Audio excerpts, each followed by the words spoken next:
L'objectif de cette soirée, c'est avant tout venir en soutien, en aide aux personnes démunies dans les îles donc, des Antilles et qui ont été récemment touchées par cette terrible catastrophe. Donc nous sommes des insulaires, donc on peut penser que ce drame nous touche peut-être un peu plus. Elle parle en quelque sorte à donc, notre âme d'insulaire. Et puis, ça marque d'une certaine façon l'arrivée de notre confrérie, Île-Rousse. la confrérie d'Île-Rousse bien entendu, qui vient d'être intronisée il y a de cela donc 3 jours. Comment s'est organisée cette soirée? Eh bien oui, ça s'est organisé, j'allais dire naturellement, puisque par le passé, avant que la confrérie d'Île-Rousse n'existe, donc il y a déjà eu des actions, j'allais dire, de ce type. Puisque l'an dernier, lors du tremblement de terre dans l'Italie centrale, je dirais, il y avait eu une opération de ce même, exactement la même, je dirais, mais la confrérie d'Île-Rousse n'existait pas.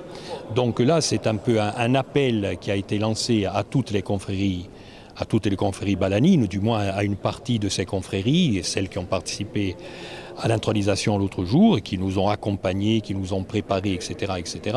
La soirée, c'est essentiellement une soirée donc d'écoute pour ceux qui seront là, une soirée d'écoute de chants essentiellement sacrés, de chants polyphoniques, des radium padiel, qui vont un peu, je dirais, on va essayer autant que faire se peut de faire participer toutes les paroisses de Balagne, toutes les Nostre Fraterne, de façon à ce que les spectateurs aient également une vue de la polyphonie corse, puisque vous savez très bien que les chants sacrés, les messes sont les mêmes, mais ne sont pas tout à fait les mêmes selon les villages, et à partir de là, ça sera même pédagogique d'une certaine façon, montrer qu'un morceau de messe peut se chanter de telle façon ou d'une autre façon à Costa, etc. Est-ce que le message que vous voulez faire passer, c'est aussi de dire que ce n'est pas les grandes distances qui doivent nous mettre des barrières ? Oui, bien sûr, c'est essentiellement, je veux dire, la générosité, la charité. L'humanité, simplement, n'a pas de frontières d'abord.